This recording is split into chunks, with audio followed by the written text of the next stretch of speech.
Hey, it's Gus. This is Gus. Hi, I had a quick question. Can people view this? Do they have to go to Facebook to view it, or is there another way to look at it?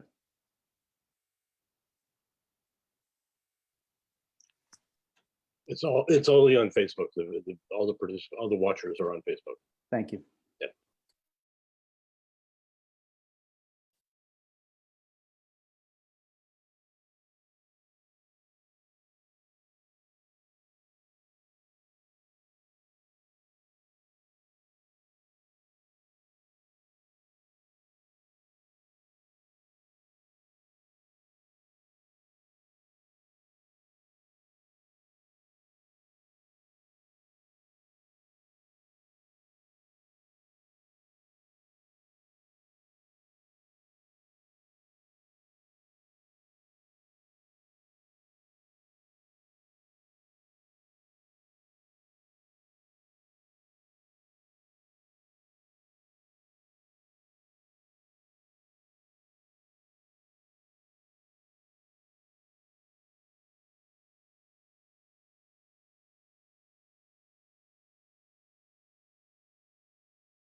Afternoon, and welcome to the first Thrive at Russell Sage College webinar.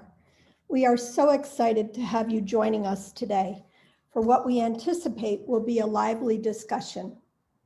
I am Dr. Kathy Kelly, Dean of the School of Health Sciences and co-chair of Thrive at Russell Sage, along with Tawana Davis, director of our Wellness Center. In June 2019, the Russell Sage College Board of Trustees adopted a new strategic plan with two major initiatives: Thrive at Russell Sage and development of the Women's Institute. Since then, a core group of faculty, staff, and students have developed a strategic plan for Thrive that includes 5 major goals. One of the goals, program branded events, led to the development of this COVID-19 lecture series. Over the past year, we have learned a great deal about COVID-19 and its significant impact on scientific research, health disparities, mental health, the delivery of healthcare, education, and our global economy. Today, in collaboration with our special partners at CDPHP, it seems appropriate on this spring-like day to begin to focus on transitioning from surviving to once again thriving.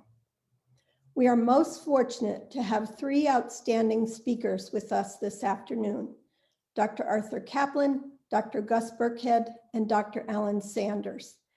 They will clearly highlight the complexity of decision-making relative to mass vaccination. Each of their presentations will be unique, but reflect the intersection of bioethics, epidemiology, infectious disease, health system management, and the translation of research into policy and practice to effectively address COVID-19. We hope you enjoy the panel and know you will learn a great deal from our speakers. It is now my pleasure to introduce the president of Russell Sage College, Dr. Chris Ames.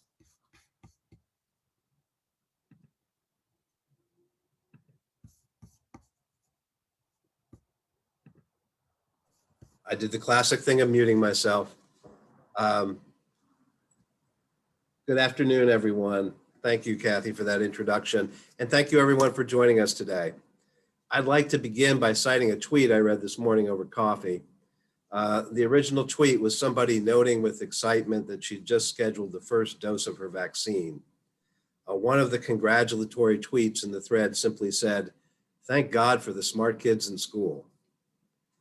And that's a reminder, I think, of the extraordinary importance and extraordinary achievements of vaccine research in general, and the remarkable multi-year research that's made the current global mass vaccination effort a reality as we come together this afternoon with the US poised to reach 100 million doses administered in the next few days. We're fortunate today to be able to hear from 3 experts from different but overlapping medical fields, experts who've been in key decision-making roles through this incredibly challenging last year. Those multiple perspectives will allow us real insight into vaccine development, distribution, modification, additional therapies, and other topics. And I expect it will generate an excellent discussion, and your questions will be very welcome. This multidisciplinary perspective is true to the mission of Russell Sage College's Thrive program that focuses on community wellness and well-being and engaging student life in multiple disciplines of study. Russell Sage College is proud to partner with CDPHP, a longtime partner that shares our dedication to community health and education. I'd like to introduce Dr. Liz Warner from CDPHP to offer her greetings as well. Thanks again for being here. Thank you, President Ames. I'm very happy to be here on behalf of CDPHP. With the availability of mass COVID vaccination in our community, we are starting to see the light at the end of the tunnel. Our health departments, hospitals, and providers continue to work around the clock to get our community back to a state of normalcy in hopes that we will be able to return to life as we remember it. COVID vaccines are becoming more widely available as more of them get FDA emergency approval, and they are free and they are safe. COVID vaccination keeps people out of the hospital, it prevents untimely deaths, and vaccination of as many people as possible will get us back to enjoying the things and the people we hold dear. Over the past year, the pandemic has thrown into stark relief the health and income disparities in our society. One of our most important challenges right now is to address health inequality and to assure access to high quality care and vaccination for all people. At CDPHP, we see ourselves as an integral part of the healthcare delivery system in the Capital District. Collaboration with partners like Sage Colleges enables us to advance our mission to keep our community healthy, happy, safe, and secure. And I'm going to hand it over now to Allie Skinner, one of my CDPHP colleagues, to get the panel started. Thank you so much, Dr. Warner.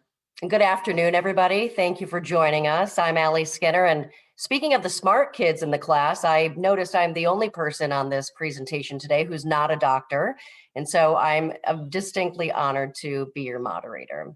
Now, before we get started, I do have a few housekeeping items for you. You've probably already noticed, but aside from our presenters, all of your lines will be muted. And so if you do have questions that come up throughout the panel, please just submit them in the chat function off to the right-hand side. We do want to make this an interactive discussion. So if you do have questions as they come up throughout the presentations, please just ask them and I'll do my best to get you those answers. And we've also saved some time at the end for some Q&A too. So, we'll do our best to get those questions answered, make this an interactive discussion. So let's get things started. I have the honor today of welcoming our esteemed panel, a bioethicist, an epidemiologist, and an infectious disease expert. But instead of simply reading you their bios, I'm going to let our guests introduce themselves and tell you a little bit about what it's been like to serve really on the front lines of a global pandemic. We're going to do this in alphabetical order. So, of course, we've got a little freeze screen right there. Let's start with Dr. Arthur Kaplan, head of the Division of Medical Ethics at NYU School of Medicine. Everybody, thanks for putting on this timely panel. Very pleased to be with you. I am a PhD doctor, not a MD doctor. I am one of the last people, I think, to get a philosophy degree and find a job in the United States. No, that's only kidding. But it turns out that in this pandemic, ethics has become very relevant because when for a long time we didn't have a cure, we were arguing about behavior and what we ought to do and how we ought to behave and what we could ask people to do to help one another and how far we should go to quarantine or mask or distance, whether we should open the schools, how much risk we should take.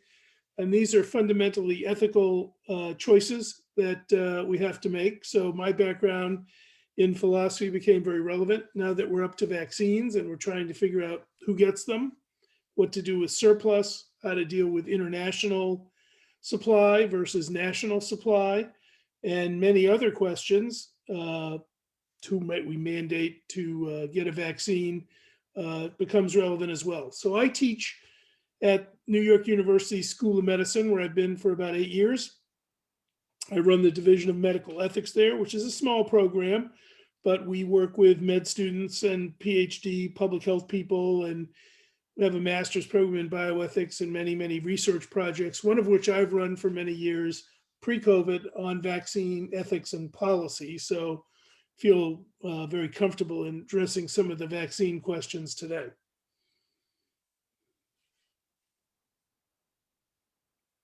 That's it for me. Thank you so much, Dr. Kaplan. Dr. Guthrie Birkhead is Professor Emeritus in the Department of Epidemiology and Biostatistics and Director of the Center for Collaborative HIV Research in Practice and Policy at the School of Public Health, University of Albany. Please introduce yourself, Dr. Birkhead, and tell us a little bit about your experiences these last 12 months. Well, thanks very much. Hi, everyone. It's great to be here. I want to thank the organizers for inviting me, particularly Sage College, where my wife is an alumni of the doctorate in nursing program. So a shout out to Sage. I've been not right in the middle of it. In my prior career, I spent 27 years at the New York State Health Department, and had I still been there, I would have been in the middle of this, to be sure. So I've been able to view from a little bit of a distance what's going on, although as you'll see in my talk, our School of Public Health has been very involved and has a number of publications. So I spent my career, as I said, at the State Health Department. I have an interest in infectious diseases and immunizations. I've served on several of the federal vaccine advisory panels in the past. So I feel like I'm pretty engaged in what's going on. And I think probably the best knowledge I have right now is that comes from my volunteering at vaccination clinics. And so I've been doing quite a bit of that and get a very different perspective on, and that truly is the front line of what's going on. So happy to be here and look forward to the discussion. Welcome. Thank you so much. And last but certainly not least, we have Dr. Alan Sanders. He's the Chief Medical Officer of Acute Care, Infectious Disease Specialist at St. Peter's Health Partners. Good afternoon.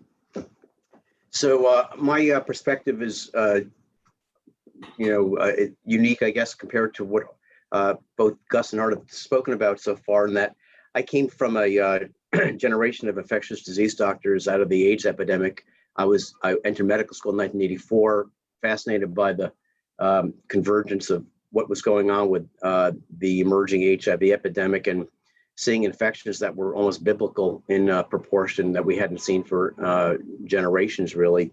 And I was stimulated to go into infectious disease. So I practiced infectious disease in private practice for 25 years up here in Albany, New York. And over the last 3 years, I use the word promoted or extended to be the Chief Medical Officer at St. Peter's Health Partners.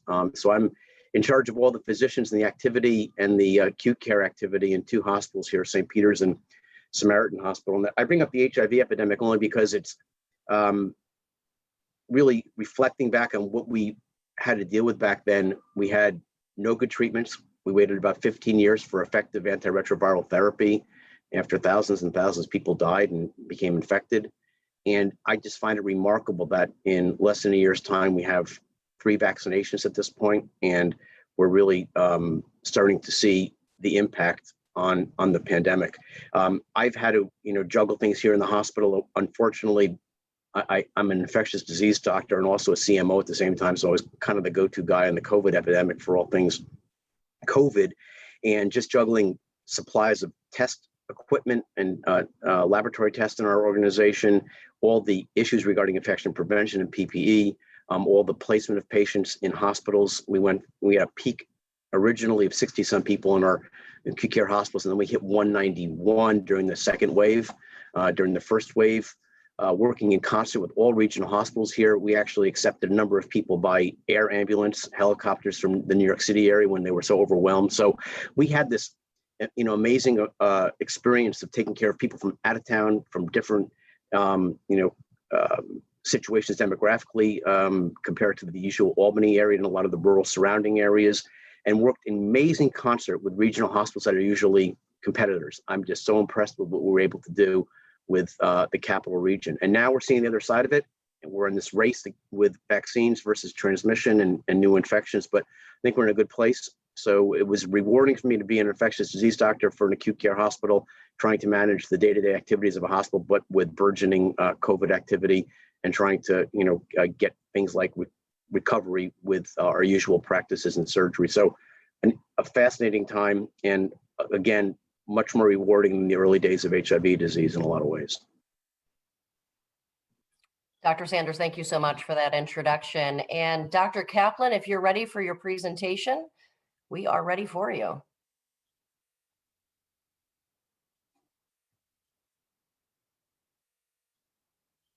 I haven't disappeared. I'm just getting the share screen thing going here. There we go. How's that? Can everybody see my screen? Not quite yet. There we go. There it is. All right. So, as I said, I'm at the Division of Medical Ethics here at the NYU Grossman School of Medicine. And this is, before I get into this matter, this is my conflict of interest disclosure slide. I have done work over many years now with Janssen, not paid, but have definitely been on advisory committees with them to decide who gets access to non-FDA approved medicines that they make. That turned out to be ironic because, as many of you know, we have emergency use authorization for 3 vaccines, one of which is made by Janssen. So I was involved in some discussions with them about how to get ready to get an early approval, not licensure, but early approval for their vaccine. And I also am confessing here, if you look down the bottom, that I had the same discussions with Moderna. I didn't really do it with Pfizer, but they did ask about ethical questions on early approval, which I'm happy to tell you about later, but that isn't what I was going to focus on now. What I was going to do is start off by saying, look, there are a couple of major policy challenges that are emerging right now that I think are interesting to contemplate. One is we want to vaccinate as many people as possible. We believe that that will help reduce the presence of the virus and its variants and mutations in our community, in this country, in the state, in the Albany region.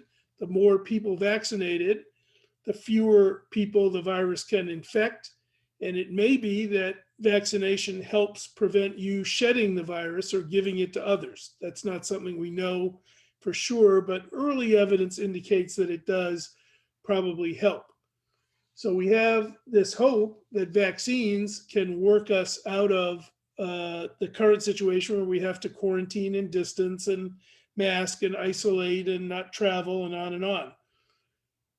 The other challenge we face is that there are a lot of people out there who are eager to get vaccines, and we're watching all kinds of arguments about who should go first. I wrote a little column a couple of days ago describing some of the competition that's been out there in different states and different regions to get vaccine. I'm talking to you today from Ridgefield, Connecticut.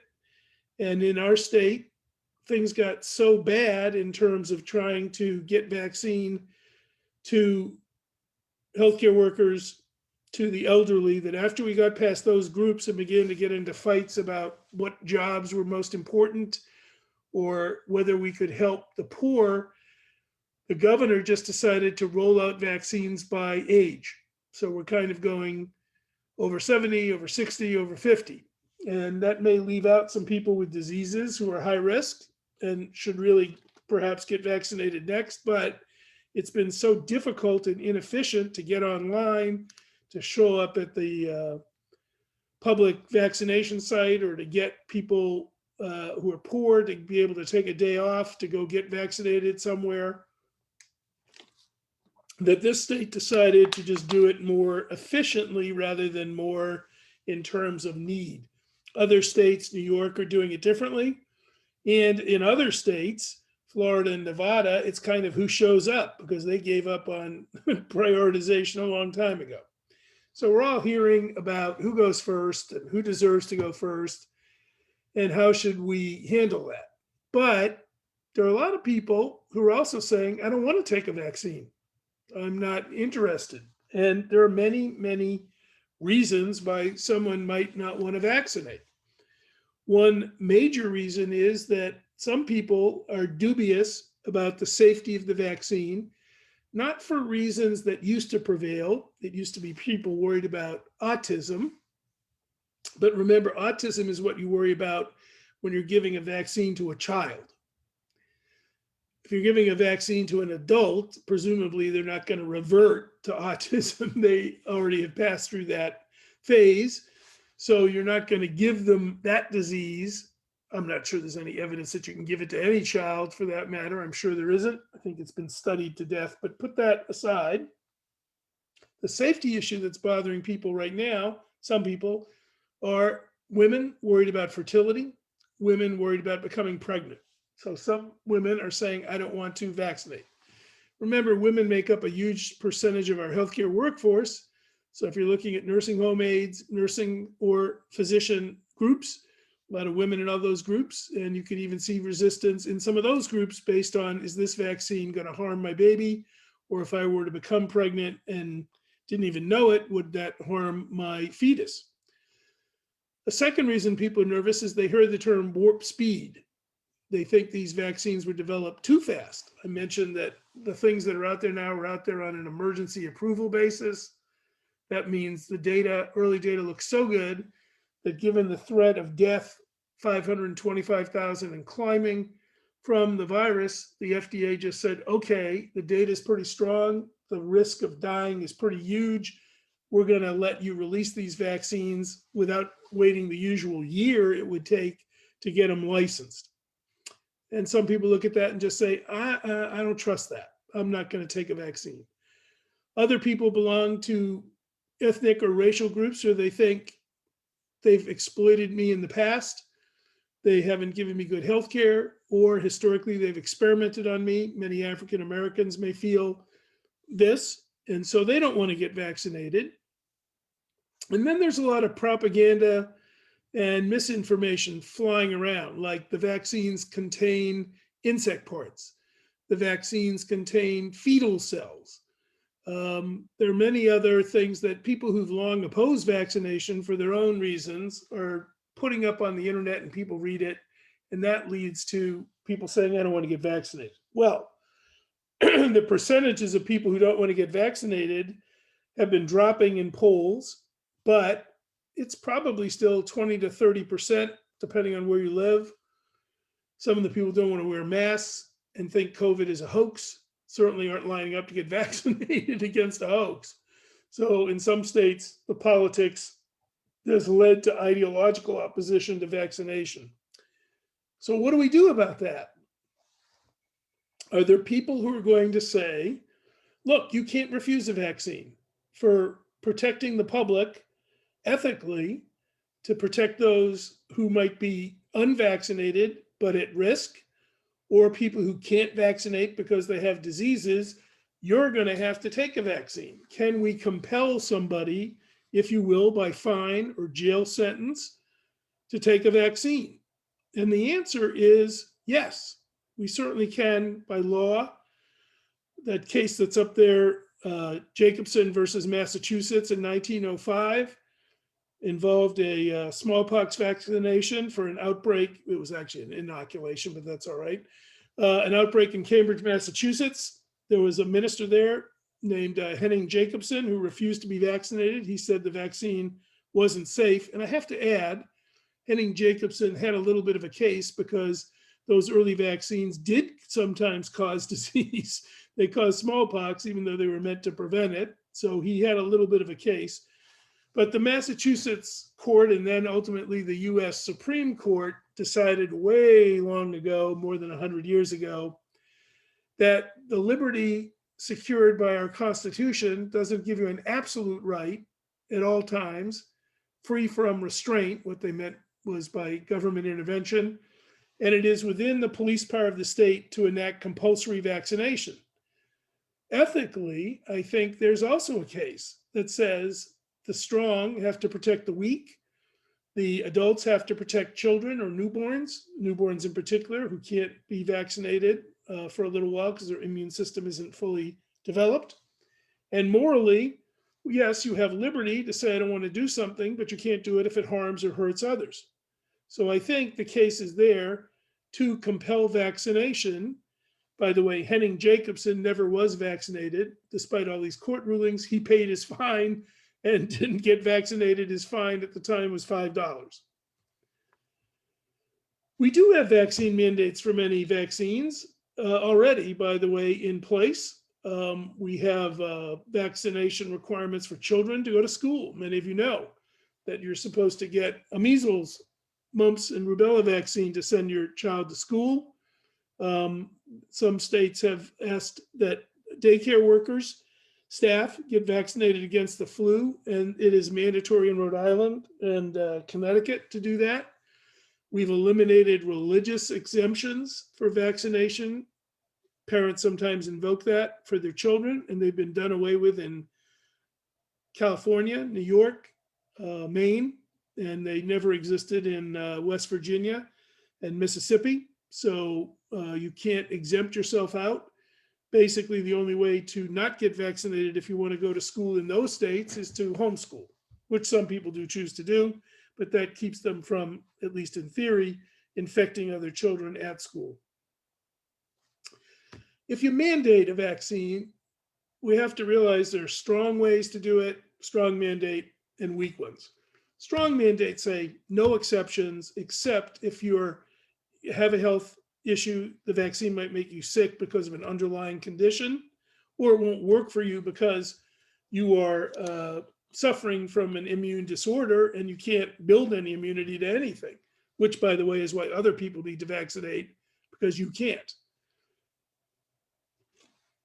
Weak mandates say, look, we're going to presume that you have to get vaccinated as an American or a citizen of Connecticut, but you could choose not to if you had a legitimate religious reason, a legitimate personal objection that would be persuasive as to why you couldn't do it. Sometimes people ask for written exemption letters from ministers or religious leaders.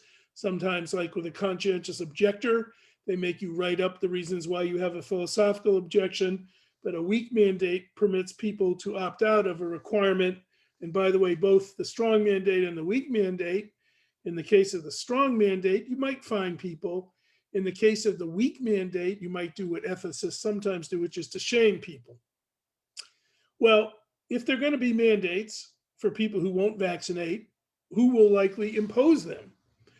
The first group, at least in the US, that is big on vaccine mandate imposition is the military. And that covers a lot of people.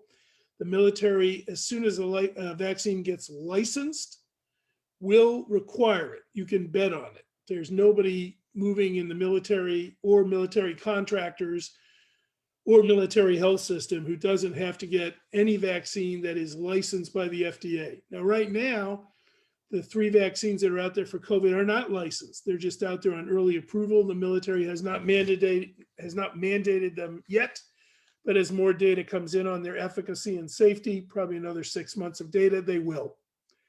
Healthcare systems, many of them require people who work there to get a flu shot. I can tell you how I was involved in pushing that through in Pennsylvania and New York, and then ultimately around the country and in some hospitals and nursing homes around the world. But you can't work at NYU unless you have a medical excuse. We will not employ you if you don't get a flu shot. That's already on the books, and we will add COVID, I am sure, vaccine to that mandate as soon as, again, the FDA gives approval and licenses the vaccines. We may even try it sooner if we have any outbreaks of COVID in nursing homes or hospitals or hospices that we run. Some private employers are very likely to try mandates, and you're already seeing it happen. What I mean by that is they say, come take a cruise with us. We will not employ anyone on our boat. You don't have to worry about getting sick like you did months ago, because everybody who works for us has to get vaccinated or we don't hire them. You're probably going to see that in the travel industry, the employer requiring to ensure trust and calm on the part of potential customers that they've vaccinated their workforce. And some employers who may deal with big sales forces or UPS delivery people, they may shift to saying, can't work here if you don't vaccinate. Now, the only way they're going to get in trouble legally is if they discriminate against one group as opposed to another in vaccination. If they said only old people have to vaccinate, but young employees don't, or only people who live in Albany have to, but people who live in Ridgefield, Connecticut don't, that wouldn't fly. But if they vaccinate and apply the mandate and say that it is necessary to secure the trust of their customers, to get them to be able to run their business, they will, I believe, morally and legally be able to impose mandates. And some airlines are starting to talk this way, and there are at least one cruise line that I know that's already doing it. So I'm not predicting it, it's happening. Immigration officials, people who work at the borders will likely have to vaccinate by mandate or not be able to work there. And by the way, so will immigrants. We've always had vaccine mandates for people admitted into this country through the immigration process.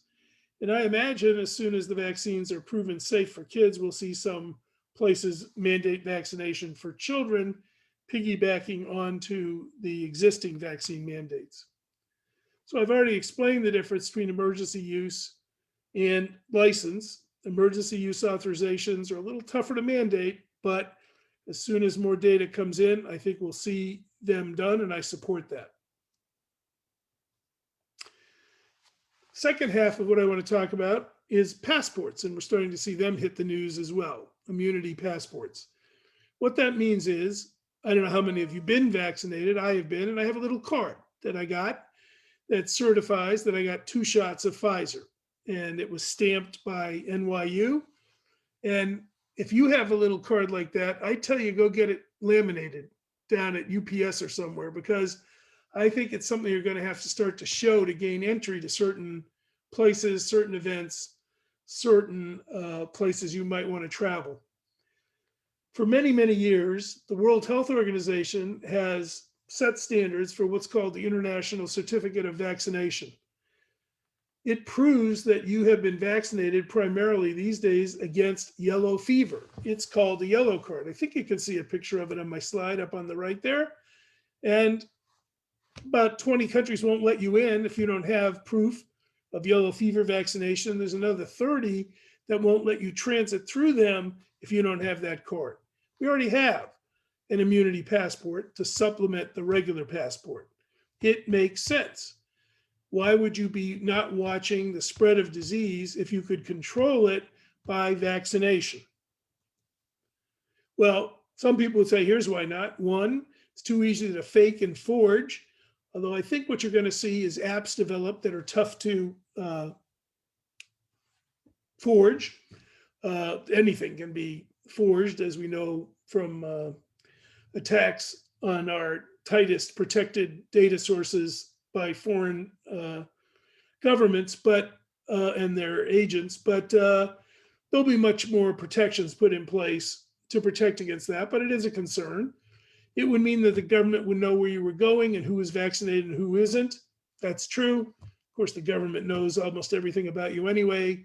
When they want to know something, they can find out pretty easily because you have a passport. So they know where you're going. If you leave the country, they know what you brought back to the country in your suitcase if they choose to.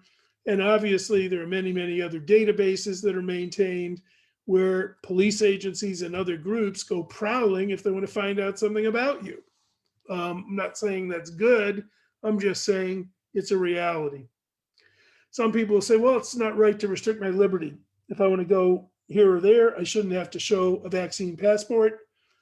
Well, yeah, except the imposition of where you can go and the enforcement, I'm going to say, is probably going to be by the restaurant, the gym, the private entity, not so much by the mayor, the county, or the state. And what I mean is, in order to make sure, again, that your restaurant can reopen and doesn't have to worry about what percent of capacity it is, or that the Texas Rangers are going to let you back into the baseball game without a mask, or go to the NCAA Final Four, whatever it is, you're going to have to show a vaccine passport, not because President Biden said you should. It's because the business is going to say, we vaccinated our employees as a condition of their working here, and we're going to check the customers. It's going to be no shoes, no service, no jab, no job, no vaccination, no admission in many places. Now, you don't have to get vaccinated. You could stay home and never go out and isolate. That's the version of homeschooling with the kids. But I suspect most people are going to quickly realize that their liberty is maximized by getting vaccinated and having the passport rather than restricted.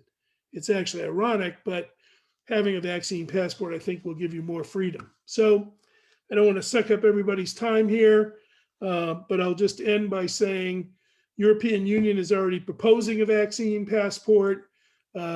Just appeared in the New York Times that they're getting ready to do it to facilitate travel between countries in the EU.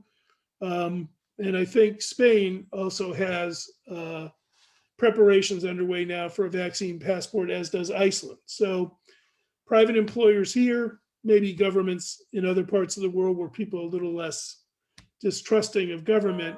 But I think both mandates are defensible, and I think vaccine passports will turn out to be defensible as well.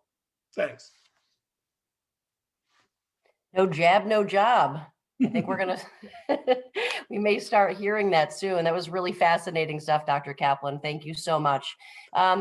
Don't forget, if you're watching here today and you have questions, please put them in the chat function at the bottom of the screen. And we're going to quickly now turn things over to Dr. Burkhead, an epidemiologist, who's going to bring us a very different perspective on the different types of vaccines that are out there now and what we should also be doing to address disparities, health disparities. I'll get going. Dr. Kaplan, you need to unshare your screen first. Thank you. As soon as I can find that control, I will be happy to do it. Where is it? Where did it go? Should be down at the bottom or up at Yeah. the top, very top. No, I lost that stupid thing. I'm working on it. There we go. It was up at the top somehow, don't ask me. And I'll shut up.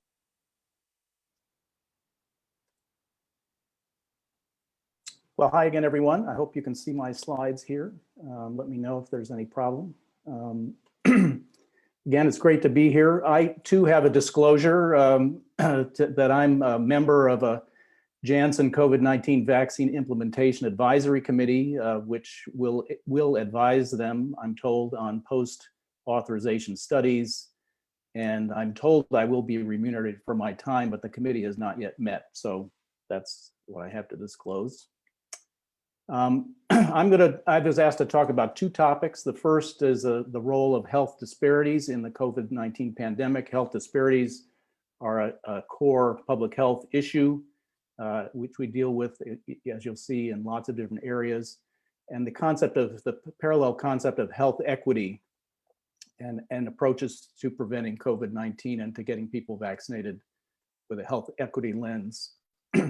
And the second topic is viral variants, what they are and why they are concerning.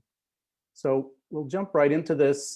Just in terms of background on health disparities, I think the SARS-CoV-2 virus has basically exposed and exploited every vulnerability and every gap in every system that we have, including in our healthcare and public health systems. And one of those in public health is it is taken advantage of health disparities that already existed before the pandemic. Health disparities are a difference in health status between any two groups, for example, between men and women, younger and older people, different income groups, or different racial and ethnic groups. It simply means a difference in health status. And here's an example of a health disparity that's been long-standing for centuries, really. Differences in infant mortality by race and ethnicity.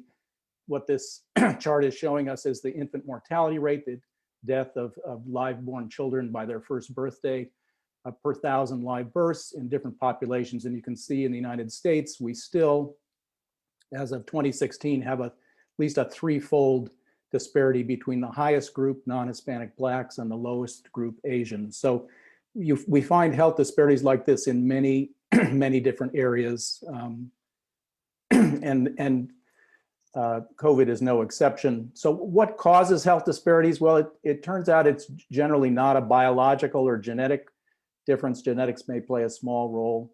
It's not a difference in moral character or anything of that sort. It's really what we refer to in public health as the social determinants of health.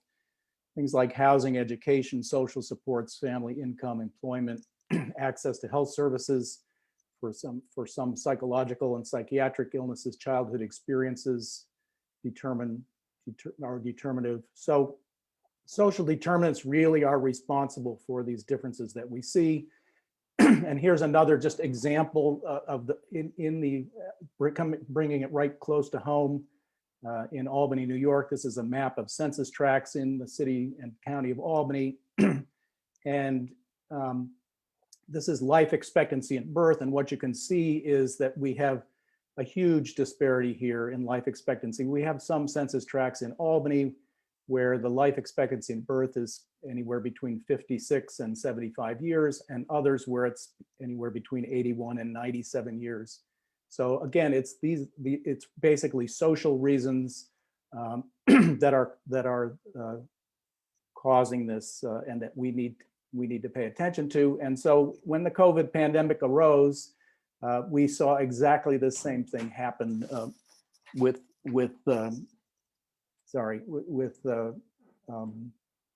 the COVID pandemic. So this is a paper by our dean at the School of Public Health, David Holtgrave, and others, looking at, as of March 2020, so back to the first surge here in New York, the comparison between white, non-Hispanic, and Black non-Hispanic populations in terms of, first of all, estimates of the numbers of the proportion of those populations that were infected. This is based on serologic studies of antibodies, but they estimated that about 18% in New York of the Black population experienced COVID, heavily impacted, I think, by the New York City metropolitan area, whereas only 8% of the white population. Of diagnosed cases, 1.9% of the Black population compared to 0.9% of the white population. The Black population was hospitalized at about 5 times the rate. This is early on in the pandemic. It's gotten less since then, and died at about 6 times the rate as of this point early in the pandemic related to COVID-19. And again, I'll just sort of bring it home to Albany County. These are more recent data as of March, but Blacks in Albany County make up about 11% of the population, but 25% of the ICU admissions, 23% of the hospitalizations, and not quite as big a disparity, but still an excess in terms of mortality, even in our own home area. And the federal government has estimated that we've actually seen changes in life expectancy now due to the pandemic that are fairly significant. Life expectancy has been increasing or actually leveling off a little bit in recent years, but due to the pandemic, the Black male population has lost 3 years of life expectancy at birth, Hispanic male 2.4, and you can see the other figures here. So although all races are affected, there's certainly a difference of more than threefold between the highest and lowest groups here. So the pandemic is having a tremendous impact on everyone, but particularly in racial and ethnic minorities. So why are there these disparities? And I think one frame to sort of look through is to look at the public health recommendations that we've made to prevent COVID-19 and see how they actually differentially impact different populations. So the first recommendation, one of the first that was made, was work from home if possible. So I think if you think about that, essential workers, most of them can't work from home, and minorities make up a large proportion of the essential workforce population in hospitals, in healthcare, in grocery stores, and other places. So they can't work from home. Avoid public transportation. Well, again, the populations that we're talking about, the essential workers, often and other poor people, but also racial ethnic minorities, can't avoid public transportation if they're going to work. Stay home from work if you're sick. Well, that's great if you have paid sick leave, but many lower paid essential workers who can't work from home can also can't stay home. If they stay home sick, they will lose income. So this is another factor. Get a COVID test if you're sick. Well, if you're trying to work and you may have difficulty getting a COVID test or getting results back quickly if you are living in these populations. And finally, the recommendation that if you're diagnosed or exposed to someone with COVID, then isolate or quarantine yourself. Live in separate sleeping quarters, use a separate bathroom, avoid contact with family members. And again, for the populations that we're talking about, racial ethnic minorities, also generally poorer people, you don't have the luxury of separate sleeping quarters. You may only have one bathroom. You may have multiple generations living in one small apartment, and you can't avoid contact with family members. So it's factors like this, I think, that are in part responsible for the disparities that we've seen. So how can you address these? Well, a simple answer is to address the social determinants of health. And this is something that's been, we in public health, and I know other sectors have been working on for generations, how to improve the social determinants.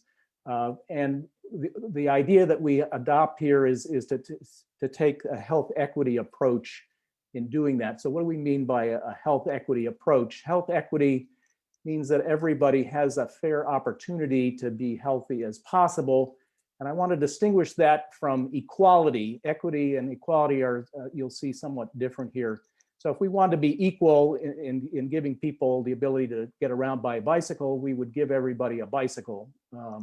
But you can see the difficulty that that would bring for someone who's disabled, for a child, people of different body size. When we talk about equity, what we're really talking about is designing the intervention so that it meets the special needs of different groups that have to be, that we're trying to deliver health or make healthy. So that's sort of the general framework when we are thinking about health equity. And so what are some health equity approaches to these disparities? In the short term, for those people who have to work, clearly protective equipment and environmental changes for people who can't work from home, provide paid sick leave. That was done during the early stages of the pandemic by executive orders, but this is something that should be in place routinely. Provide accommodations for people who must isolate or quarantine, and so that some of that was done. Hotel rooms were rented for people who needed to isolate or quarantine, but their families also need assistance. You can't just take the breadwinner and put them in a hotel room and leave the rest of the family to fend for themselves. So these are the kinds of things in the breach in the midst of a pandemic that you would do, but clearly in longer term, we need to get serious about the conditions in which people live, which impact their health adversely. So I just want to talk directly about vaccinations. Why people might be reluctant, and Dr. Kaplan talked about some of this, but in the populations that we're talking about, again, there are different populations that have difficulty getting vaccinated, but in poor populations and communities of color, lack of trust in the healthcare system. There may not be a relationship with a healthcare provider who can educate and encourage vaccination. And in the Black population, particularly, the historical horrors of the Tuskegee experiment, the Henrietta Lacks story, where woman's cancer cells were removed and put into medical research without her knowledge or approval. So these sorts of things are still a legacy that we have to deal with in public health to overcome. And then there are just the simple logistical barriers that would impact anybody with poor socioeconomic standing, or the elderly and others. It's not just minorities, but difficulty in making an appointment because of lack of internet access or savvy, unable to get time off from work to get vaccinated. So these are the kinds of factors which will impact vaccination. And indeed, we have seen in this, Kaiser has kindly put some of the national data together, but in the Black population, which makes up 16%, nationally only 8% of the vaccinations have gone in New York to those populations. So even in New York, we have a twofold difference in Blacks in proportion to the population. And the same thing is seen with Hispanics, who make up 19% of the population, but only 9% of the vaccinees in New York. So it's happening. The disparities are there as well. So how do we approach, what's a health equity approach to COVID-19 vaccination? First of all, I think we really need to undertake vigorous health education campaigns at all levels to address the distrust issue and the misinformation issue that Dr. Kaplan also spoke about. And this has to be culturally sensitive, translated into different languages, accessible to people with lower literacy. And really the core thing, I think, is developed with community input and engagement of community leaders and community-based organizations in the delivery. My face is not going to sell vaccination in a minority community. You need members of that community to do that. In healthcare and other essential sectors, there really should be an effort by employers to ensure that all employees and contractors, including lower paid frontline workers, are encouraged to get vaccinated, have equitable access to vaccine, paid time off, and flexible leave to attend vaccination appointments.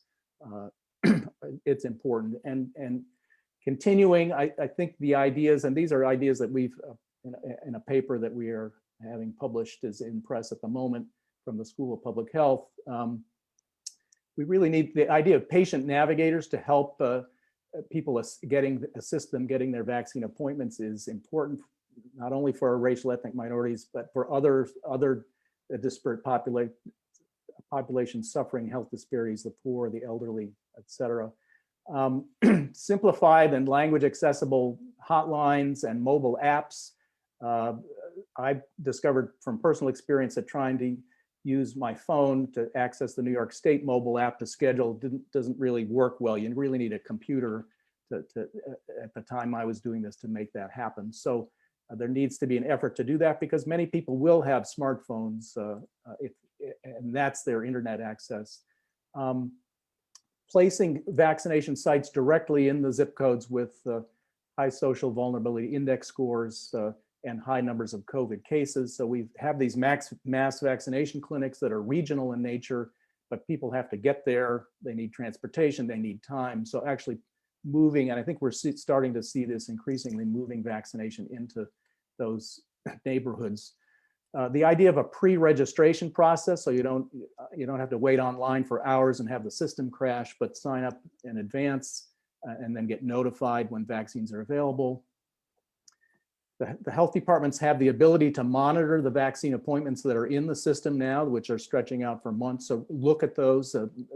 Race, ethnicity is one of the factors that's asked for, maybe not completely entered in there, but you can get a picture of how things are going to be going over the next month by looking at the appointments already in the system. And finally, the single dose vaccine I've read recently may actually have some appeal in these groups because it's much easier. It's a one dose, you don't have to come back. So it may be that the different vaccine products may be more favorable in some populations. So just to conclude this part of the talk, I think COVID-19 disparities were completely predictable. That pandemic preparedness just doesn't mean having a sufficient supply of personal protective equipment and ventilators ready to go. And if nothing else comes out of this pandemic, maybe we have finally learned the lesson that social determinants must be dealt with in a much more comprehensive fashion. And failure to do so really affects all our health in the future. The concept of health security really depends on being able to protect everyone in the population from diseases. And this pandemic has thoroughly underlined that point. So I'm going to switch and talk a little bit about COVID variants, SARS-CoV-2 variants. This is an electron microscope picture of the coronavirus, and you can see that the reason it's called coronavirus is that it has the appearance of sort of a crown around the virus. So what is that? Well, I think we're used to seeing this cartoon picture now of the coronavirus, and what the corona is, the crown is really this S protein or spike protein, which dots the surface of the viral particle, which is what this is. Inside is the genetic material of the virus, but on the outside are these proteins, and the spike protein is the one that's gotten the most attention. This is a little bit more of a detailed cartoon of what a spike protein looks like. It's a protein.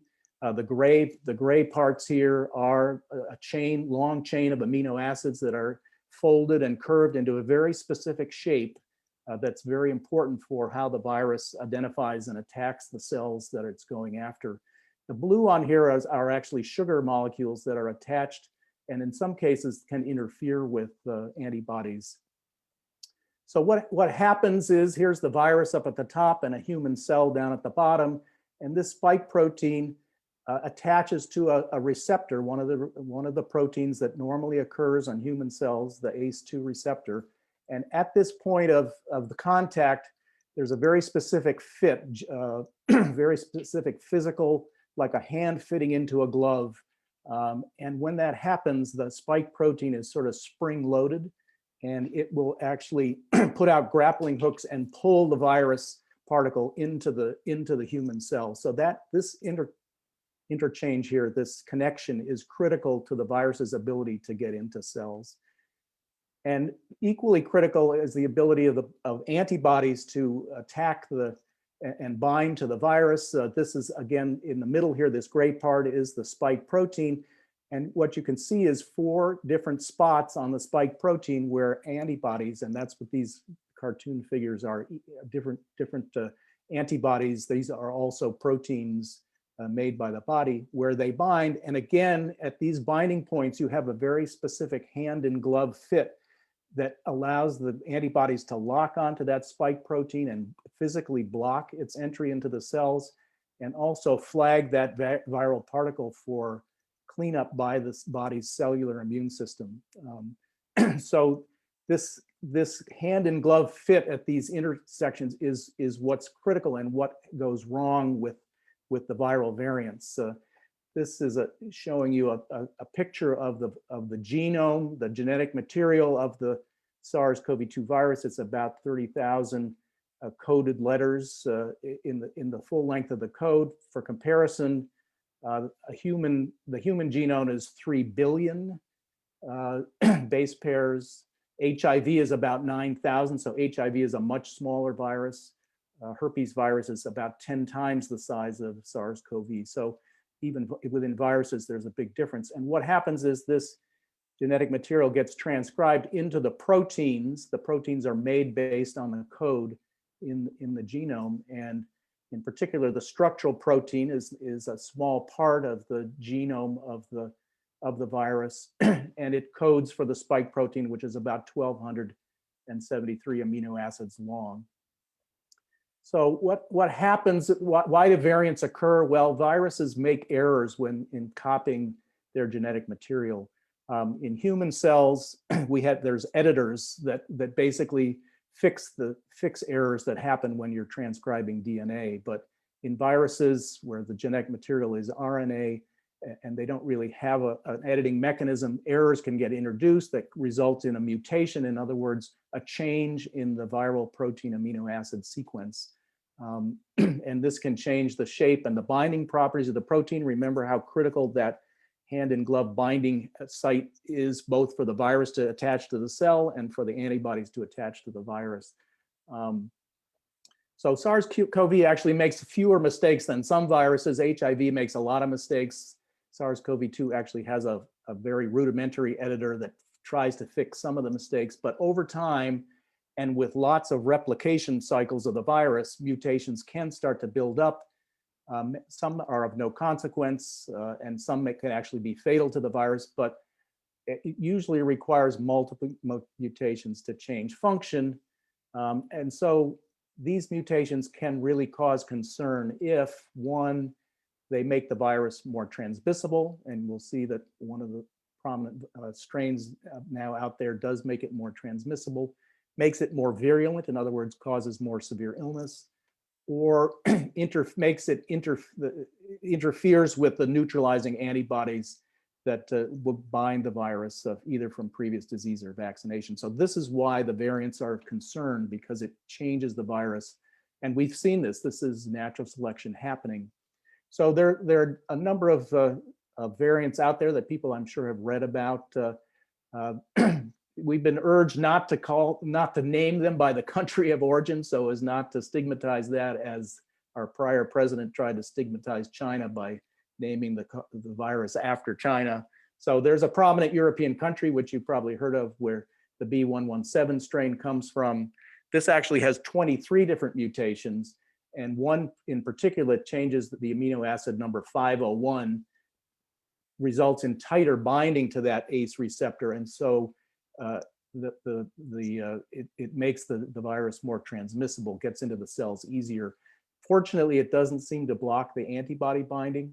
And this mutation is seen in a lot of variants around the world, which is an example of sort of convergent evolution. If this virus replicates and mutates enough, it will find the variants that advantage it anywhere. There's one from a prominent African country, B1351, one from a large South American country, one from a big US city to be unnamed. And worldwide, here's another mutation to the amino acid number 416, which increases the number of spike proteins in each virus. So it increases the infectivity, if you will. There are more chances to bind to a cell and move ahead with the infection. So these variants are here in the United States. This is a map of the US from CDC very recently showing the B117 variant. And you say, oh, well, this is not a big problem because look, there's only a few hundred cases in some states, Florida, a few hundred cases. But the problem is that we're not sequencing most viruses. And so this is just giving you really a tip of the iceberg. A nice graphic in the New York Times this morning shows that the B117 variant from January of this year to March 3rd has gone from basically none of the cases up to about 20 to 25% of the cases now in the US are this B117 variant. So it's doubling about every 10 days, which if you do the math means it's moving up very rapidly. And this is in the context of cases coming down, fortunately, but the lower part of here shows you the variant is becoming an increasing percentage, and the number of variant cases is even increasing while overall cases come down. So we're in a race, as I think one of the other speakers said, we're in a race now between getting transmission down through vaccination and continuing distancing and masking, and with this particular variant, which could explode again if we back off on what we're doing or don't get enough people vaccinated. So the bad news about variants is that as long as SARS-CoV infections and transmission are occurring, new variants will be generated and existing variants could very easily take over. And so the pandemic really won't be over here until it's over everywhere and we can stop variants from occurring. And the US is really very behind in the comprehensive sequencing of the viruses to detect these variants. It's unfortunate, but other countries are doing better. And new vaccines may need to be developed. In fact, I think one of the companies is already making a vaccine based on the African variant that we talked about. So what's the impact of the variants on vaccine efficacy? Here is the vaccine efficacy of the two mRNA vaccines, Moderna and Pfizer, high 95% efficacy.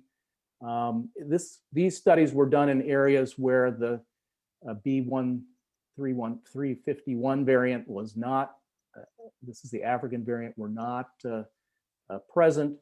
And so the efficacy is very good, but this variant, the B1.351 variant, does appear, the vaccines appear not to work as well with that. And so the newer vaccine is only in the 60% range and even lower in the studies that were done in South Africa and Brazil. So it does impact vaccine efficacy. Fortunately, at this point, it doesn't seem to, the vaccines still seem to work to prevent severe disease, hospitalization, and death. So that's the good news. So the good news is, one, masking, distancing are still effective against the variants. COVID-19 vaccine and vaccination produce multiple antibodies. Remember the picture I showed, there are multiple different spots. So even if you mutate the virus at one spot, the antibodies may still work. So we're likely to get some benefit from existing vaccines. We haven't talked about this at all, but antibodies aren't our only defense. We do have a cell-mediated immune system, our T cells, which can search out and kill viral infected cells. So that's not taken into account by these variants. And new vaccines can be produced relatively quickly. In fact, there's some discussion now that we may be in a situation where annual COVID shots may be something in the coming years, and the flu shots may be a model for that. We do flu shots every year. However, I'll just highlight that that's not a great model because we don't get very good flu coverage. Less than 50% of people get a flu shot. So if we do need COVID vaccine each year that's modified to the strain, we're going to need to do a much better job getting people vaccinated. So I will stop there and look forward to taking questions. Thank you. Thank you so much, Dr. Burkhead. That was fascinating and extraordinarily informative. Appreciate that. I think we're going to save the questions till the end and move things right along to Dr. Sanders from St. Peter's Health Partners. Welcome, Dr. Sanders.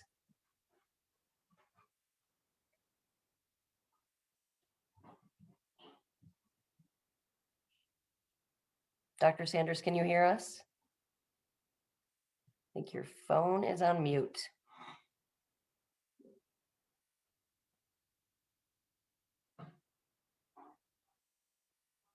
There we go. There you go. And you can hear me? Okay, and let me share my screen back up again.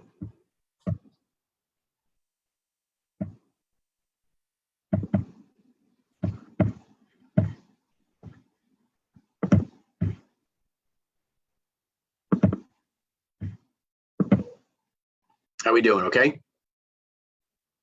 Perfect. Okay, great. Thank you. And I really appreciated the two previous talks. It makes my talk seem a little less complicated in a lot of ways because monoclonal antibodies are just one feature of combating this infection where we don't really have too many great therapeutics. The preventive issues that both Dr. Kaplan and Dr. Burkhead spoke about are much more complex in a lot of ways. The antibodies that I'm going to speak about are really directed therapies at this point in terms of combating SARS-CoV-2. So the first slide here, really over the past year, SARS-CoV-2, there have been very, very few effective treatment options in terms of improving outcomes. Really, remdesivir, which is a novel antiviral medication, has been in the market since nearly the beginning of the pandemic, has really not much of an impact on overall cases. It does decrease the illness by a couple of days. I think a lot of luster has come off of this medication in a lot of ways. There was, a great deal of hope for it, but really has not impacted mortality. It's probably a very narrow window when it can be used. It's an intravenous medication, so therefore there's no oral therapy for this as an outpatient basis. It requires a 5-day treatment course. So starting in the hospital when people get better, there's really not a home infusion program to finish up a 5-day course.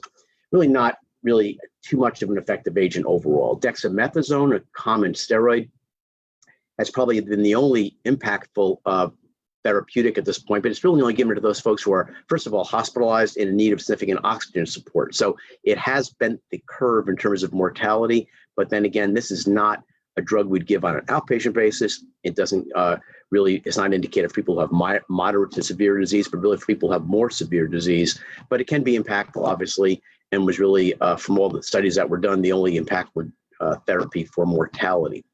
Convalescent plasma, I'd say there's probably a jury is kind of coming back at this point. You have to really thread the needle for this preparation. These are antibodies that are harvested from individuals who have recovered from the COVID illness. So they go to a blood donation center. Their blood is taken off, is spun down to get the rich antibodies that they've produced after they've recovered from their illness. Those antibodies are then stored by the American Red Cross. And for some individuals who are hospitalized, and usually within about a 3-day window of being ill, they can receive these antibodies in a infusion, just like you would get a blood transfusion, and all the potential problems with a matched blood transfusions. You can get fevers and chills, you can have some reactions. But again, these are not well quantitated antibody preparations that are being given to these individuals. So spun off antibodies from individuals who may or may not have a high, what we call titer, meaning a high amount of the antibodies produced after their illness. These products are not labeled high or low titer at this point. So people are getting these preparations with a hope that they're getting a bountiful supply of convalescent plasma from somebody else, but they're nowhere near as exacting in terms of the amount that someone is getting compared to what I'll talk about next, which are the monoclonal antibodies. Again, the convalescent plasma is a much more, I would say, rocky road to getting what we call passive immunity, not from vaccine. So monoclonal antibodies, well, first of all, antibodies themselves, I think Gus already went over what antibodies do, especially with SARS-CoV-2. They bind to that spike protein and try to neutralize it and disable it from binding to that important receptor site and then subsequently entering the body. Monoclonal antibodies are proteins that are produced in the laboratory setting by scientists who actually are able to determine what are the best antibodies to choose. They'll grow them up in the laboratory, and they will give these to an individual in a preparation that's well known in terms of its volume, in terms of the dosage, and it's specific, it's homogeneous. It's not a bunch of different antibodies from people who have donated blood, and you can potentially get antibodies to all sorts of things when you're getting an infusion of convalescent plasma. There's many monoclonal antibodies out in the market to treat a lot of diseases in the cancer world and also autoimmune diseases for years. But for the treatment of COVID-19, there are 3 products in the market at this point that are made in the laboratory with a specific aim towards the spike protein. So again, laboratory produced chemicals or proteins that are harvested from recovered B cells of patients who've recovered from the disease. They get what they feel are the best B cell producing cells to produce antibodies, and then clone it and actually make large numbers of these monoclonal antibodies in a purified preparation. And this homogeneous, again, unlike convalescent plasma, which is a bunch of different antibodies and who knows how much of a titer with other antibodies baked in there too. These are homogeneous antibodies made up against the spike protein, and it's a renewable source from the laboratories, obviously, and the patient is getting a specific amount in the infusion. So think of these as actually infusing somebody with an instant provision of antibodies that a vaccine would produce after a couple of weeks after your second dose of the Moderna or Pfizer, or after the first and only dose of the Janssen vaccine. So people are getting passive immunity. They are being given antibodies against the spike protein to start to neutralize the infection they already have. So this is a treatment, not a preventive at this point. So these monoclonal antibodies will neutralize or bind up that receptor site of the SARS-CoV-2 virus and attempt to quickly drop the viral load in the body. So people are already infected. They already have virus in them. Virus loves to replicate in a number of cells in the body, cause a lot of damage in the lungs. And the attempt is to begin to decrease the amount of viral load that that person has, not only for themselves in terms of getting a faster recovery, but potentially the transmissibility of the viral load to someone else. So we're trying to knock down the amount of virus in a quick time period, as opposed to the vaccines approach, which is to really prevent the virus from attaching and causing significant illness. People do get infected and can get infected after a viral vaccine, but severe illness and obviously hospitalization and deaths is what really we're looking for. This preparation is a passive approach. You give somebody the antibodies in the early phase of their illness. They have a fairly long, we call half-life. So they do circulate in the body for about 3 to 4 months. That doesn't mean that people are protected all that long. It's nowhere near as long as a vaccine will cover somebody and leave antibodies, but there's a decrement after about 3 to 4 months that these antibodies that you were given will finally go down. The hope is that really that initial burst of provision of the antibodies that you're getting in the infusion will get your viral load down, you'll recover quickly. That's why additionally, people don't get a COVID vaccine for usually 90 days after they've potentially been given monoclonal antibodies to treat an acute infection. So they got to get restorative coverage at that point with the vaccine, but not until that point.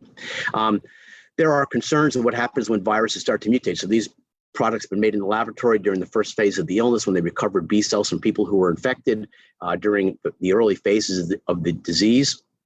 So there aren't monoclonal antibodies at this time in the market that have been directed towards some of those mutations and the mutated viruses that are out there circulating today. So the predominant SARS-CoV-2 variants that were out in circulation in the first wave of the infection was really what were being used to produce these monoclonal antibodies. It's an important feature to remember.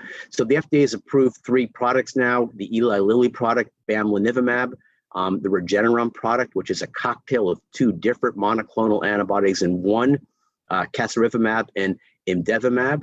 And lastly, the one that came in the market just earlier last month was the original Eli product, bamlanivimab, in addition to another monoclonal product called etesivimab. So that combination is really probably going to predominate for Lilly at that point. These medications are given in an outpatient setting for an hour infusion, with an hour afterwards are monitored for any post-infusion reactions. The safety data on all these 3 preparations are pretty close, very low risk of infusion reactions, including what we know as anaphylaxis, which you can see with the vaccine on rare occasions. Most of those anaphylaxis reactions and the infusion reactions occurred in the phase 2 and 3 trials when people were given a higher dose of these monoclonals, and we aren't giving those high doses because we feel that the lower dose is actually efficacious. The emergency use authorizations the FDA provided for these 3 agents does not include use in hospitalized patients. It's just for outpatient use, because really the early studies that were done did not show a bending of the arc in terms of improving those individuals who were already quite ill and required hospitalization. What it did do on the outpatient basis is got viral load down pretty quickly and made people recover more quickly. So just quickly go through the charts. It doesn't look all that dramatic on that graph above. That red line, which is pretty faint for you to see, that is placebo in terms of an individual's load of virus over the course of the study. The dotted lines below are the 3 different doses of bamlanivimab that were given to people and got their viral load down more quickly. Again, this was a trial that was done to see if people could get symptomatic relief. In fact, it did reduce symptoms by a couple of days. That may not seem like a lot to people, but we're finding out more now that these medications are actually more impactful at this point for those people who are having the greatest risk of being hospitalized. So in the bottom there in the graph or the chart with the red box around it, doesn't look like huge numbers. 6% of people who had placebo required a hospitalization or an ER visit after their infusion, with just lower numbers, 1 and 2% for the bamlanivimab individuals. So it doesn't seem like a large percentage difference, but it is impactful if you start to think about large numbers of people being infused who have highest risk for being infected. So Regeneron, similar curve in terms of the cocktail product that was given. This is published in New England Journal in January, the same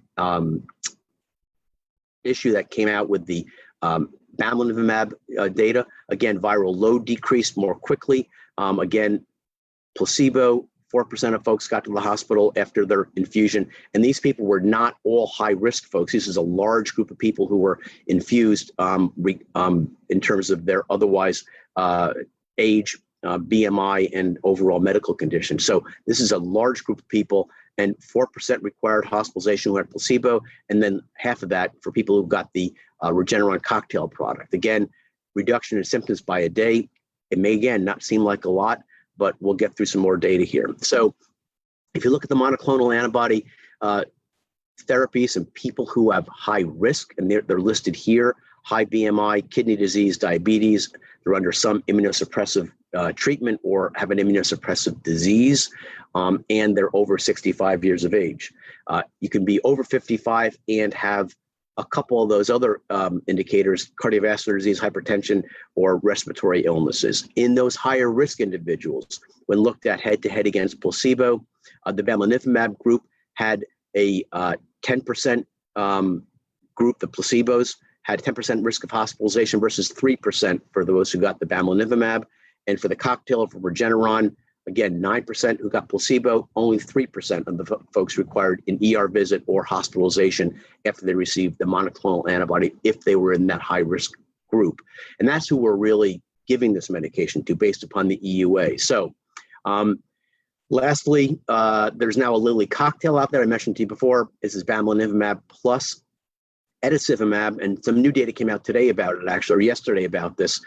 Yes, it decreased hospitalization from 7% down to 3% for placebo versus those who received the monoclonal product. 10 deaths in the placebo group when they looked at this cocktail study versus none in the combo monoclonal cocktail group. Overall, a 70% reduction in hospitalization or death if someone received the cocktail versus placebo. Just yesterday, some more data came out from Lilly in their phase 3 trial. That was 87% reduction in hospitalization, 13 deaths in their placebo group, and 0 in their treatment arm. Again, outpatient therapy, not inpatient therapy. So again, here, those risk factors I mentioned to you before, all of them are listed here. So people need to have a positive test. They need to be screened for these risk factors on an outpatient basis, and they are then referred to an infusion center to receive this.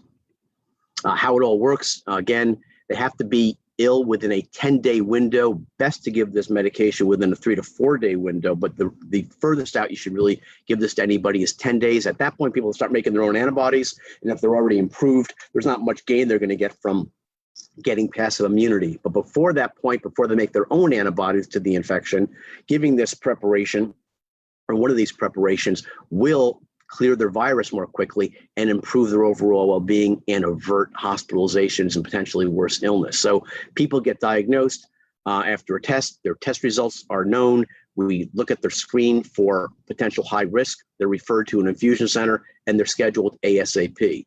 So interestingly enough, there was a large amount of this product out on the market that the government purchased from both of these companies and sent out through supply chains to states and then through health departments and then distributed to hospitals. It was and has been an underutilized product by and large. It is difficult to set up these infusion centers and outpatient sites for a lot of hospitals and healthcare systems that were overwhelmed during January and February. The infection prevention issues are an issue because you don't want to bring people who are infected into infusion centers and mix people up in populations. And it was a very difficult time for people to start these programs when they had workforce issues. You had their nurses dedicated to caring for large numbers of people in the hospital, and we couldn't get away and start these programs. We did at St. Peter's Hospital, set up an infusion center in one of our ERs in the back of our ER. We've infused almost 700 people at this point since the 3rd of December. We've had phenomenal results at this point with only, I think, 2 or 3 people requiring hospitalization. Out of those totals, we've had no deaths of individuals after infusions. So I think it actually has added to our ability to keep people out of hospital and hopefully improve them. Most of the folks who've received their infusions were over the age of 70 years of age. And we actually infused a dozen people right in our own St. Peter's Hospital nursing homes. Actually, they didn't even have to come to the infusions. We brought the drug to them. So it was a good way to keep them out of the hospital. We talked before about the variants and concerns. I'm sorry, Gus, I did mention or put in here UK, South Africa, and Brazil. I'm sorry about that, but the numbers, just focus on the numbers here. So far, we know that these monoclonal products, all 3 of them, are effective against the B.1.1.7 variant, which is now predominating in parts of our country. It has a greater efficacy in terms of attachment, but seems to not be much of a resistor in terms of these neutralizing antibodies. Nothing really added by putting that second drug onto the bamlanivimab cocktail.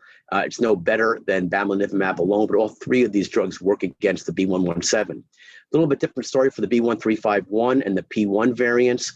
These have a mutation that really resists some of the neutralizing antibodies, which is in fact what's we produce by vaccine, which we produce from a natural infection and what's given in these monoclonal products. It seems like the Regeneron cocktail appears to be a little bit more effective than the other products at this point against these variants, and more to come. Hopefully we'll keep these variants down in terms of circulation. This is the most recent map from March 7th for the country. Thankfully, the P1 variant was only reported in 15 individuals in 9 different states in the country. Obviously, the B.1.1.7 is a much more active variant around the country right now in over 3,000 people. And people do predict that this may be the predominant variant in our country by the end of the month of March. So more to come. Thankfully, our vaccines seem to work against that variant. The monoclonal antibodies seem to work against that variant. And we just have to keep the other 2 variants at bay right now from the standpoint of monoclonals. So what are the future frontiers for these agents, these monoclonal antibodies? It may be as a potential therapy to prevent an infection. So those individuals who can't take a vaccine, possibly because of some allergy issues, it may be a potential use to actually give these individuals a 3-month supply of antibodies by giving them a monoclonal antibody infusion that has a very low rate of side effects. They could be used as an intermediate prophylaxis for people who have had high risk exposure but won't yet get the benefit of the antibodies from a vaccination. So like we would do to somebody who's had a high risk exposure, exposed to, let's say, varicella or the chickenpox virus, and they're immunocompromised, we give those people hyperimmune varicella antibody. Similar kind of thought here. You give somebody the antibody against the virus they've been exposed to decrease their chance of getting sick. There are some skilled nursing facility trials at this point to give to people who have had contact in those facilities and other household contacts to prevent disease. There are some companies right now, there's about 123 monoclonal antibodies in production at this point in different levels of phase 1, 2, 3s, but looking at antibodies that can be given as an intramuscular injection and even potentially an oral agent to be given. So looking for long half-life to provide people protection for a long period of time to do that. So my last slide is just a little fun and games here. This is just a field sobriety test for infectious disease physicians going forward. If you have, unfortunately, not a lot of ID doctors, mess around with too much, but if you're a little bit inebriated, if you can pronounce any of these drugs in order, I think you should be able to pass a field sobriety test. I can't even pronounce them much of the day. So I appreciate all your time. I think, unfortunately, we've utilized the monoclonal products less than we should have because of the stress in the systems to get these things started and going, but potentially they'll have another role as we go forward. Thank you. Oh, thank you so much, Dr. Sanders. Inebriated or not, I was impressed that you were able to pronounce all of those just right off the top of your tongue. I haven't had a drink in days. Yep. Thank you. So if all of the panelists can turn your cameras back on again. We do have a couple of questions that we'd like to get to as we just have a couple of minutes left. There we go. Thank you so much. So we do have a question coming in here, and I believe this would be for Dr. Burkhead. How do you test for the variant? Is that a separate test from the COVID test that we're currently using? That's a good question. You test for the variant by actually taking the virus in the sample collected, and this would only be on a nasal swab type of a sample, or potentially a saliva sample. But you actually have to sequence the code, the genetic code of the virus, which takes a while, and it can only be done in specialized laboratories. So that's why we have such a low rate of that type of testing happening. Okay, thank you so much. We have a question here coming in from Lauren. She says, if we are vaccinated, can we be around people who aren't vaccinated, but not have to wear a mask ourselves? Dr. Sanders? Let's take that from the CDC from just a couple of days ago came out and said that those who are vaccinated can be with small groups of people in terms of a pod that has been safe. For example, grandparents who are vaccinated can be around their grandkids who haven't been vaccinated without having to wear masks. There's no real other issues going on health-wise. So we're getting there. There's really not a thorough listing of all sorts of vaccinated against non-vaccinated groups, but we got to keep it small. We got to keep wearing masks outside of small cluster meetings in homes. But those who are vaccinated can now meet their unvaccinated grandchildren or loved ones in those small group settings. Thank you very much. I think this is going to go back to you, Dr. Sanders, as well, too. What are your thoughts, and I may butcher this name, what are your thoughts of on the trial use of fluvoxamine to treat COVID? Yeah, I just saw that come out last week. So it's interesting. It's a antidepressant medication, and it had some remarkable impacts in terms of some of the central nervous system effects of COVID. And I didn't see deeply into that trial, but it was. I'm trying to think where it was. The study population was published. I don't know, Gus, if you saw that at all, but it's interesting. An antidepressant, I think it's in the SSR class of antidepressants that is not really utilized that much in the market anymore. I think it's actually not on the market anymore. Fluvoxamine, the name of the medication was as a trade name, but it's intriguing. But every time something intriguing pops up, it seems to get shut down. Just like the antiparasitic medication ivermectin just came out with a study in JAMA last week from colleague Columbia saying there was no really great improvement in overall outcomes. So more to come on the antidepressant medication. I was kind of intrigued by that because I don't know how it works.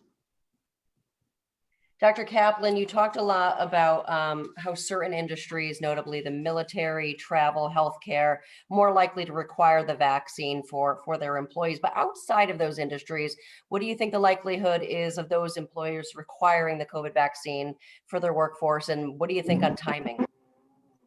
I think you're going to see it in 6 months. I think that's when the first full licensure will occur of vaccines. It could be hindered if these mutations escape vaccine protection, so we'll have to watch for that. But presuming they do confer protection, and presuming even that they do reduce your ability to infect others, I think you'll see it in all industries that have high public interaction. So I think UPS, I think delivery services, I think restaurant staff, I think gym personnel. You think of all the industries that have been damaged and set back because of the need to try and isolate and distance that can't do it.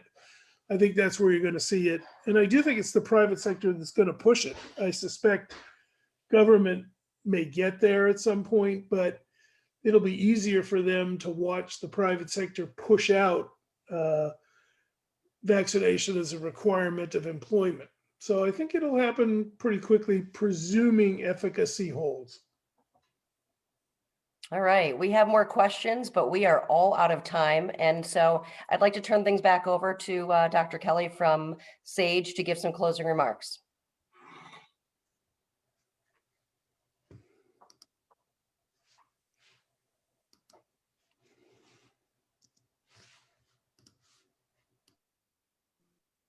Thank you, Ally. Wow, what a powerful series of presentations. I think we have all learned a lot, and I would really like us to extend a virtual round of applause to our presenters and to Ally as the great moderator, Kurt, Heidi, and Kelly Rose for their technical expertise that made this event run smoothly, Dr. Warner for representing CDPHP, and Dr. Bennett and President Ames for sharing the vision for today's webinar. I appreciate everyone joining us and look forward to perhaps being together for our next event, which will be announced shortly. If you found this presentation valuable and would like to make a donation to Thrive, we sincerely appreciate your generosity and support for future events. Have a great evening, everyone.